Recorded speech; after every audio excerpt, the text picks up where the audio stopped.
বিসমিল্লাহির রহমানির রহিম। শাসন নিউজের পক্ষ থেকে সবাইকে স্বাগতম। যশোর নড়াইল মহাসড়কে অভিযান চালিয়ে প্রায় 1,41,00,000 টাকার স্বর্ণের বার সহ একজন পাচারকারী আটক করেছে বর্ডার গার্ড বাংলাদেশ বিজিবি। রোববার যশোর ব্যাটালিয়ন 49 বিজিবির একটি বিশেষ টহলদল গোপন সংবাদের ভিত্তিতে যশোর নড়াইল মহাসড়কে নীলগঞ্জ ব্রিজ এলাকায় অভিযান চালিয়ে এ সময় নারায়ণগঞ্জের বাসিন্দা সুমন মণ্ডল নামে এক ব্যক্তিকে আটক করা হয়। বিজিবি জানায়, আটক ব্যক্তির শরীরে বিশেষ কৌশলে লুকিয়ে রাখা অবস্থায় 680 গ্রাম ওজনের 4টি পূর্ণাঙ্গ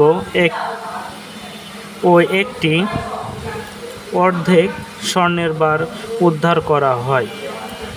এছাড়াও তার কাছ থেকে একটি মোবাইল ফোন, একটি হাত